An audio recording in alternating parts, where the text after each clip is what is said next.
আমার চ্যানেলে তোমাদের সকলকে স্বাগত। আজ আমরা ক্লাস 3 রায়ান মার্টিন প্রশ্নবিচিত্র থেকে পরিবেশের তৃতীয় পর্যায়ক্রমিক মূল্যায়নের 13 নম্বর স্কুল সলভ করব।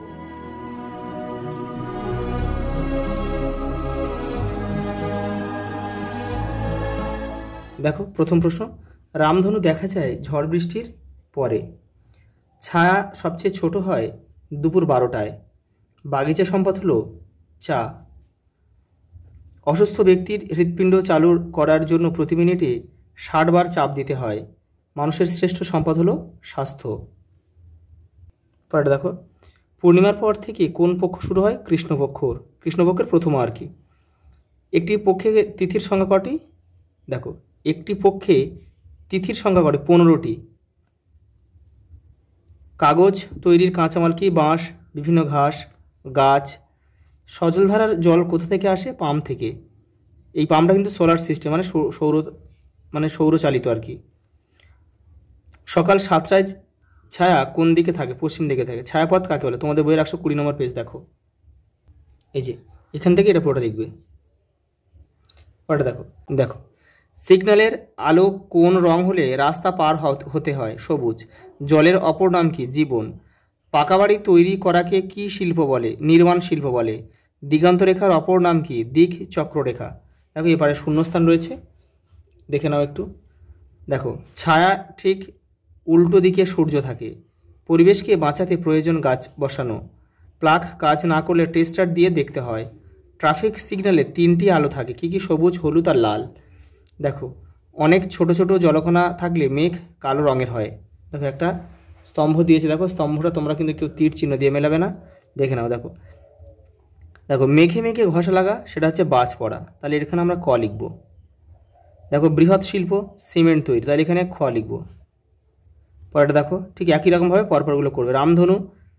রামধনু হচ্ছে প্রাকৃতিক দৃশ্য, শুধু এই দাগ নাম্বারটা এবারে লিখে দেবে, হয়ে যাবে। অমাবস্যার পরের দিন শুক্লাপক্ষের প্রথমা, আর এটা লিখে দেখো মোটর বাইক হেলমেট। পরেরটা দেখো সত্য মিথ্যা লিখতে হবে। মোবাইলে গেম খেলা স্বাস্থ্যের পক্ষে ভালো, এটা কিন্তু মিথ্যা, কারণ কি? মোবাইলে গেম খেলা স্বাস্থ্যের পক্ষে কিন্তু ক্ষতিকর। দেখো কলকারখানার ধোঁয়া পরিবেশ দূষণ ঘটায়, এটা সত্য। জেব্রা ক্রসিং দিয়ে রাস্তা পার হতে হয়, এটা সত্য। এবারে দেখো দুটো রয়েছে, চলন্ত গাড়ি থেকে লাফিয়ে নামতে হয়, এটা মিথ্যা, কারণ চলন্ত গাড়ি থেকে কখনো লাফ দেওয়া উচিত নয়। ঝড়ের সময় গাছের নিচে দাঁড়ানো উচিত নয়, এটা সত্য। ওটা দেখো নিচের কাজগুলি করার সময় কি কি সাবধানতা নেবে? দেখো রাস্তা পার হওয়ার সময় আমাদেরকে দুদিকে দেখে নিতে হবে, আর সবসময় চেষ্টা করতে হবে জেব্রা ক্রসিং দিয়ে পার হওয়া। দেখো বজ্রপাত হলে কি করতে হবে? বজ্রপাত হলে নিরাপদ আশ্রয়ে চলে যেতে হবে, কোনো গাছপালার নিচে কিন্তু যাওয়া যাবে না। আর কেউ যদি ফাঁকা মাঠে থাকে তাহলে ফাঁকা মাঠে তোমাদের হাঁটু মুড়ে বসে পড়তে হবে, কারণ দাঁড়িয়ে থাকলে হবে না, দাঁড়িয়ে থাকলে হয়তো গাছ মনে করে কিন্তু সেখানেও বাজ পড়তে পারে।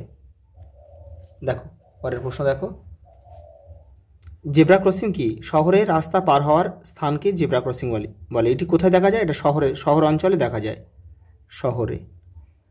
পরেরটা দেখো মেঘ কিভাবে সৃষ্টি হয়? 123 নম্বর পেজে রয়েছে, দেখো এই যে দেখো এখান থেকে এই পর্যন্ত। দেখো বাড়ির বড়দের কাজে তুমি কিভাবে সাহায্য করবে? এটা তোমরা নিজেরা করবে কিন্তু এটা। দেখো পরেরটা দেখো কৃষি সম্পদ কাকে বলে? 139 নম্বর পেজে রয়েছে, তোমাদের বইয়ে উদাহরণও দিতে বলেছে, দেখে নাও। দেখো যেসব সম্পদ আর কি চাষ করা হয় তাদেরকে কৃষি সম্পদ বলে, যেমন ধান, পাট, এগুলো কিন্তু কৃষি সম্পদের মধ্যে। পরেরটা দেখো বাতাস দূষিত হলে আমাদের কি কি অসুবিধা হতে পারে? দেখো শ্বাসকষ্ট আর চোখ জ্বালা করতে পারে।